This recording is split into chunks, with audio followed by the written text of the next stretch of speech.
Precious. I'm 16, and today I want to talk about parents, kids, and the future.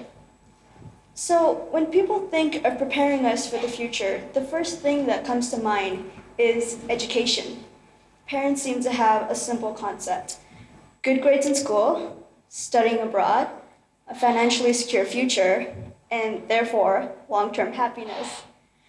But for some parents, even good grades aren't enough. No, their kids need to be better than other kids. I would need to be better than my friends. And this idea of competition is encouraged by the system itself. Every year, instead of appreciating all the other students who worked hard enough to get an A, the system comes out with a list of the top 10 students, and they're seen as better than everyone else. But these parents can't be blamed for their misguided goals. Growing up in a developing country, they understand the struggle for education better than anyone else. They know the potential that education has for us, and they'll do anything to give us the future that they never had, even if it means 7 hours of school, followed by 5 more hours of tuition. See, I go to an international school, and I'm fully aware that I'm very lucky to be able to do so. Because at my school, we're encouraged to ask questions and wonder why and give opposing viewpoints. And I'm not saying the system's at all perfect. The idea of competition is still very much there. But I'm not expected to memorize an entire textbook just to repeat it all in the exam. And I don't have to deal with being struck with a ruler in front of my entire class just because I forgot my homework that day. This is what my friends at Burmese schools still have to deal with every single day, on top of all the normal pressures of being the best. And sure, kids learn to be obedient, and yeah, they get good grades. But what people need to understand is that this comes with a cost. This costs us our independence, this costs us our curiosity, and this costs us our freedom. Which is why my dream for tomorrow is for parents to appreciate their kids for the unique individuals that they are, instead of appreciating them solely for the grades that they get. Thank you.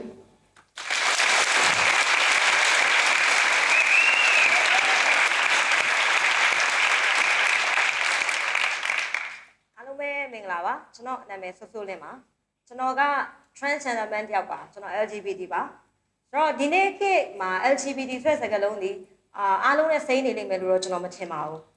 အခုလာတဲ့ပြည်သက်တွေထဲမှာလည်းကိုယ်တိုင်က LGBT သို့မဟုတ်ကိုမိသားစုဝင်ထဲမှာ LGBT အဖြစ်ရက်တည်ရှင်သန်နေတဲ့လူတူတယောက်ပါဝင်ကောင်းပါဝင်နိုင်ပါတယ်ဟိုးရင်လုံးတွေကလည်းကျွန်တော်တို့ LGBT ဆိုတာရှိခဲ့ပါတယ်ဒါပေမဲ့ဒီနေ့ခေတ်ဒီနေ့အချိန်ခါမှာပိုပြီးပွင့်လင်းမြင်သာလာတဲ့အမျှLGBT ဆိုတာကျွန်တော်ပုံမြင်လာရပါတယ်။ဒါပေမဲ့လူတွေရဲ့စိတ်ထဲမှာ LGBT လို့ကြားလိုက်တာနဲ့ဝိကျွေးကိုပေးဆက်နေရသူတွေပြတန်းပြီးတော့မြင်ကြပါတယ်။ဆိုတော့ကျွန်တော်တို့တွေဟာတစ်ဆင့်နဲ့လူဒန်းစားအဖြစ် invisible minority ဖြစ်နေရပ်တည်နေကြရပါတယ်။ကျွန်တော်တို့တွေကိုမိသားစုတွေကလည်းအပြည့်အဝလက်မခံနိုင်ကြသေးတယ်လို့လူမှုပတ်ဝန်းကျင်ကလည်းကျွန်တော်တို့လက်မခံနိုင်ကြသေးပါဘူး။များသောအားဖြင့်ပေါ့နော်။ဆိုတော့ကျွန်တော်တို့တွေရဲ့နေ့စဉ်ဘဝမှာယောက်ျားဖြစ်စေမိန်းမဖြစ်စေ LGBT ဖြစ်စေကိုမိဘကိုအတိုင်းဝိုင်းကိုပတ်ဝန်းကျင်နဲ့နေ့စဉ်ဆက်ဆံကြရတယ်ဆိုတော့ကျွန်တော်တို့ကိုလက်မခံသေးတဲ့အတိုင်းဝိုင်းထဲမှာနေ့စဉ်ဆက်ဆံနေရခြင်းကလည်းကျွန်တော်တို့နေတိုင်းကြုံနေရတဲ့စိတ်ဖိစီးမှုတစ်ခုလိုပဲအခြေခံသဘောတရားအဖြစ်ပေါ့နော်ဒါနေတိုင်းကြုံရတဲ့စိတ်ဖိစီးမှုတစ်ခုပေါ့နောက်တစ်ခုကကျွန်တော်တို့ယောက်ျားမိန်းမတွေအမျိုးသားမျိုးသမီးတွေဟာဒီနေ့ခေတ်ခါမှာအရန်ကိုပြင်းထန်တင်းကျပ်ထားတဲ့မမြင်သာပေမဲ့ပြင်းထန်တင်းကျပ်ထားတဲ့လူမှုစံနှုန်းတွေကြားမရေးရတဲ့သတ်မှတ်ချက်တွေကြားထဲမှာယောက်ျားပိတာမှုမိန်းမပိတာမှုယောက်ျားကောင်းမိန်းမကောင်းစတဲ့ဆန်နှုန်းတွေထဲမှာစူးစမ်းရုန်းကန်နေကြရတယ်ကျွန်တော်တို့ LGBT အနေနဲ့ကတော့အဲ့ဒါတွေအပြင်ကိုတစ်စက်နေလူရန်စားဖြစ်ရှင်သန်နေကြရတယ်ပြီးတော့ကျွန်တော်တို့တွေကိုရုပ်ရှင်တွေထဲမှာလှောင်ပြောင်စရာကျွန်တော်တို့တွေကိုဟာတာတွေထဲမှာပြက်လုံးလုပ်စရာလူရန်စားတွေဖြစ်ပဲကျွန်တော်တို့ရက်တည်နေကြရတယ်အဓိကကျွန်တော်ပြောချင်တာကကျွန်တော်တို့ယောက်ျားပိတာမှုမိန်းမပိတာမှုယောက်ျားကောင်းမိန်းမကောင်းဆိုတာထက်လူသားပိတာမှုလူသားကောင်းဖြစ်ဖို့အရင်အရေးကြီးတယ်လို့ကျွန်တော်ထင်ပါတယ်ကျွန်တော်ယုံလဲယုံကြည်ပါတယ်လူသားဆန်မှုလူသားကောင်းပိတာမှုတွေကရန်ကိုရေးကြည့်ပါတယ်ကျွန်တော်အမတယောက်မတ်မေစပဲသူဆိုရအမတယောက်ပြောခဲ့တဲ့စကားတစ်ခုရှိပါတယ် မြန်မာနိုင်ငံမှာပြဿနာကိုပြဿနာလို့မထင်တာကအဓိကပြဿနာဖြစ်နေပါတယ်တဲ့ဆိုတော့ကျွန်တော်တို့တွေဒီလိန်စိတ်ခံမှုကွဲပြားတယ်ကျွန်တော်တို့တွေဒီမတူကွဲပြားမှုတွေအပေါ်မှာဒါခွဲခြားဆက်ဆံမှုမရှိဘူးဆိုရင်ကျွန်တော်တို့တွေဘာဝကြွေးကိုများပေးဆက်နေကြရအောင်ပါလေဆိုတော့အဓိကကျွန်တော်ပြောချင်တာကတော့ LGBT ဆိုတာလဲလူတွေကလူပါပဲ LGBT ထဲမှာမှဒီနေ့ခေတ်မှာအောင်မြင်နေတဲ့ LGBT တွေအများကြီးရှိတယ်နောက်ပြီးတော့မိဘကိုလှုပ်ချွေးနေတယ်ကိုမိဘကအားကိုအားထားပြုရတဲ့ LGBT ရှိတယ်နိုင်ငံအတွက်တထောင်တနေရာကလှုပ်နေတဲ့ LGBT ရှိပါတယ်လို့ဆိုတော့မိမကောင်းယောက်ျားကောင်းဖြစ်ခြင်းထက်လူသားကောင်းဖြစ်ဖို့ကိုဦးတည်ပြီးသွားတာကျွန်တော်ပို့ပြီးတော့နှစ်သက်ပါတယ်နောက်တစ်ခုကနောက်ညီကုန်းကျုံအနေနဲ့ကျွန်တော်ပြောချင်တာကတော့ကျွန်တော်တို့ LGBT နဲ့အတူထိခိုက်လွယ်တဲ့လူဒန်းစားတွေကိုစာနာနားလည်ပေးတဲ့လူမှုပတ်ဝန်းကျင်တစ်ခုကျွန်တော်တို့အနာဂတ်မှာဖြစ်ပေါ်လာဖို့ကျွန်တော်မျှော်လင့်ပါတယ်အားလုံးကိုကျေးဇူးတင်ပါတယ်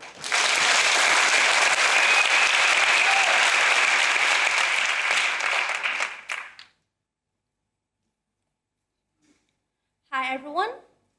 my name is Nicole. My mother continued pursuing her career as a lawyer after she had my elder brother. And although she did her best in balancing the work-life routine, she was not considered kindly by her friends and family members. Every time anything went wrong with my brother, say having a scratch on his knees or even catching a fever, she had to take the convenient blame for being a young working mom. Well, fast forward 35 years, a close friend of mine recently gave birth to a beautiful baby girl,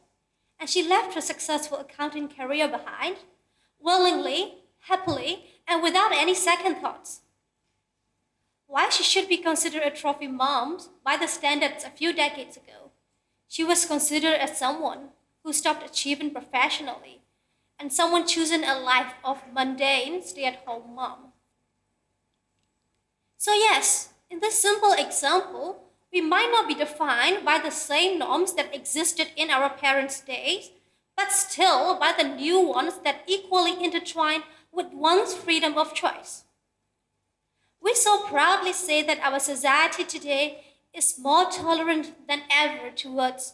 race, religion, gender, or sexual orientation. And yet, our very own individuality, our opinions, our actions, no matter how personal or harmless they are, has never been more openly judged. Especially these days with the easy access to social media, it's just a matter of a few clicks to put someone under the microscope and do the correct assassination. Should we agree to pay those hidden prices for the advances of the time we live in? It is time we question ourselves whether we are actually being considerate towards friends, families, or even strangers on social media before putting them against our own sets of beliefs and standards. I believe we all have seen that scene in the movie where a policeman handcuffs a person, takes him to the court and say, anything you say can and will be used against you. Well, the irony today is that you don't need handcuffs or to stand in front of a judge, to be criticized harshly, to be criticized unapologetically, to be criticized irrationally, for anything we say, do, or feel. We tell our children to follow their dreams, and it's okay to be different. But what kind of world will we live in for them if we don't start to defend the right of individuality and expressing oneself against the watchful norms? Life is hard enough already without the outside expectations on the choices you make with your partner, career, or who you hang out with. My dream for tomorrow is we individuals should be able to make different right decisions at different times in our lives, and the liberty and right to do so should be ours and ours alone. Thank you.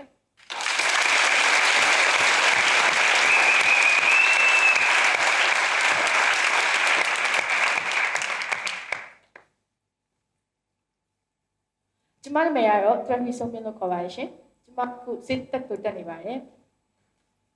စစ်ကြောင်းသားဆိုတာကတော့အခြားကြောင်းသားတွေထက်အချက်လက်တွေကိုပို့ပြီးတော့ကျမှတ်ရတဲ့အသက်မွေးဝမ်းကြောင်းတော့မဲ့သူတွေပေါ့မြန်မာနိုင်ငံရဲ့2019ခုနှစ်အောင်ချက်တွေကိုကြည့်ချင်းအပြင် အထက်တန်းကျောင်းသား10ယောက်မှာ3ယောက်သာလျှင်ဆောင်းပွဲအောင်မြင်တာကိုတွေ့ရှိရပါတယ်။အဲဆိုကျန်တဲ့9ယောက်ကဆောင်းပွဲကြရတာပေါ့။အဲ့ဒါဘာဖြစ်လို့လဲ။အခုစေးကျောင်းရောက်နေတဲ့ကျောင်းသားများစုကလည်းဒီပညာရေးစနစ်နဲ့ပဲအောင်မြင်ခဲ့ကြတာဖြစ်ပါတယ်။တစ်နှစ်နဲ့တစ်နှစ်စာရေးကြက်ကြတယ်။ဂုဏ်ထူးတွေနဲ့အောင်မြင်ကြတယ်။ပြီးရင်ရှေ့တက်သွားတယ်။နောက်တန်းစာတွေမေ့သွားတယ်။ကျမတို့ရဲ့ဆရာမတွေကလည်းသူတို့လုပ်ငန်းစည်းဝေးတွေနဲ့မအားကြပါဘူးကျမတို့ရှေ့ကတက်သွားတဲ့နောင်တော်ကြီးကိုကြီးမကြီးတွေကလည်းနိုင်ငံခြားသွားအလုပ်လုပ်ကြတယ်အဲ့တော့ကျောင်းသားနဲ့ဆရာ ratio ကလည်းကွာခြားချက်အတော်များနေပါတယ်နောက်တက်လာတဲ့ကျောင်းသားတွေကလည်းမိကုန်းထုတ်ဖို့မစင်စားတော့ဘူးစာအုပ်ထဲကစာတွေကိုအလွယ်တကူပဲအလွန်ချက်ဖက်ပလိုက်ကြတယ်ဒါတွေအားလုံးကကျမတို့တွေ့မြင်နေတဲ့ဟာတွေပါပဲအခုဒီလိုပြောနေရတာကျမ blame game လုပ်ဖို့မဟုတ်ပါဘူးဒါတွေအားလုံးကိုကျမတို့ဘယ်လိုဖြေရှင်းကြမလဲမိဘဆရာတွေရောကျောင်းသားတွေရောအခုပြောင်းလဲဖို့အတွက်ကြိုးပမ်းကြရအောင်လို့ကျမပြောချင်တာပါ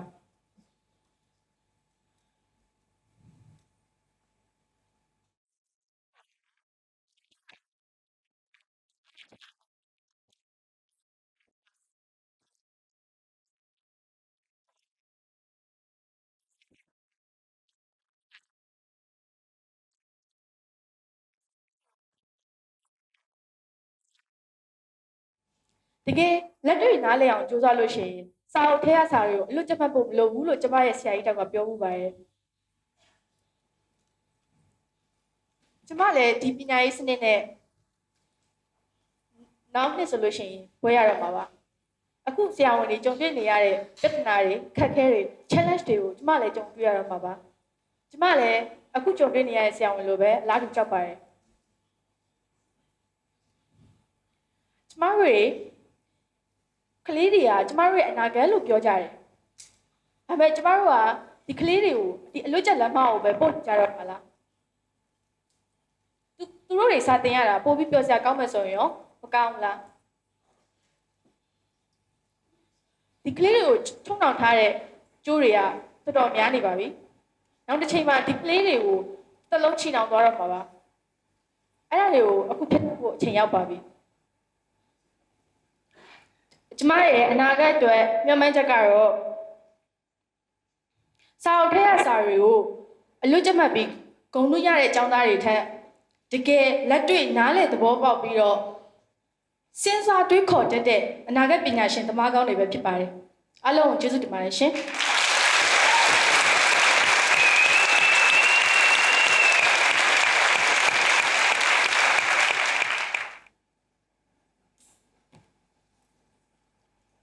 My name is Durante, and I am Masada. I have made a lot of mistakes and bad choices, but there is only one thing that I still regret. 3 years ago, my father looked right at me and said, "Son, it is wrong to be gay, and you still have time to change." I knew and had accepted myself as gay when I was 13, and it was not easy.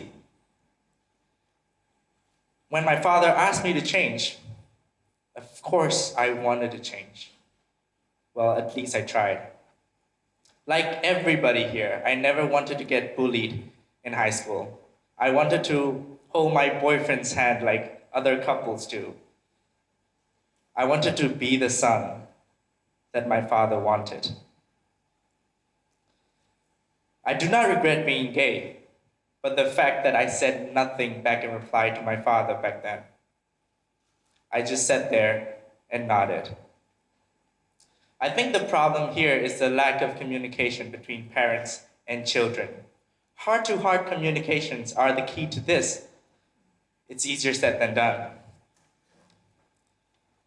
The full concept of a person being gay is so bizarre and so unreal to our parents that they almost immediately reject it. They are like children who do not want to eat broccoli when they've never tried it before.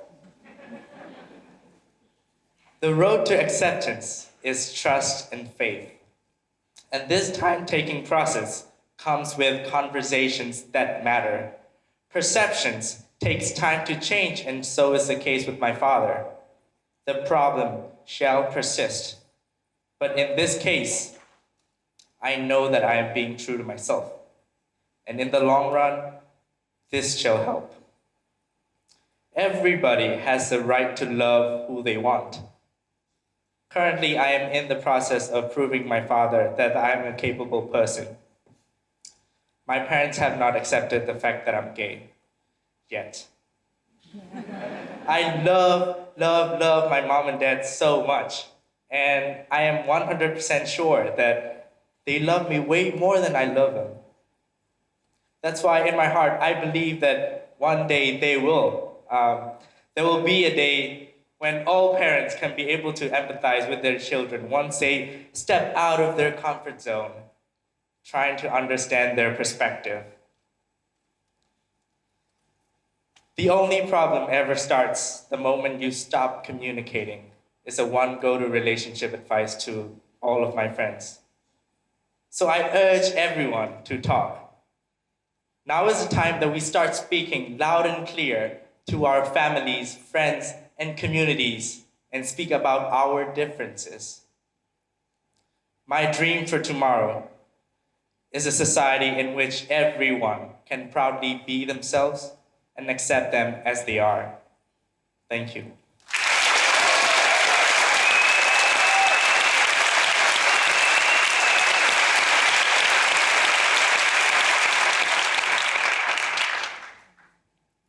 My name is Pyo Dura Te. I am an engineering student by profession and a student advocate by passion. When I was a kid, I couldn't wait to grow up and go to university, mainly because high school was boring. We couldn't speak, we had to sit all day looking at those black and white textbooks, whereas in the university, I imagined there'd be people singing, dancing, debating, sports, cartoons, and poems. I am also inspired by General Aung San and the Students' Union leaders that stood up against the British for independence. So in 2012, after graduating from high school, I joined Yangon Technological University, previously known as RIT, just to find out that it's also empty. It's like going to high school all over again, and it didn't feel right. So we held the first elections to re-establish the Students' Union, the literature talks, the sports festivals, and everything that we could imagine. You see, students' unions are highly influential in Myanmar political movements. RIT in 1988 would be a brilliant example. At the same time, and we really cherish that history, that legacy.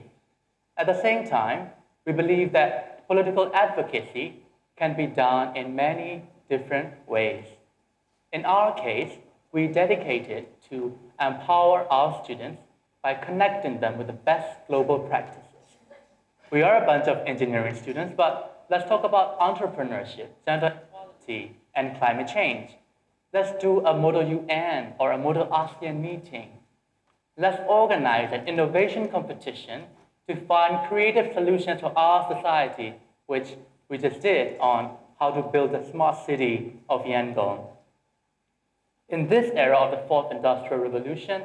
let's not limit what a students' union can or cannot do, for there are far greater challenges nationally and globally. My dream for tomorrow is to revitalize the campus life of Myanmar universities. Thank you.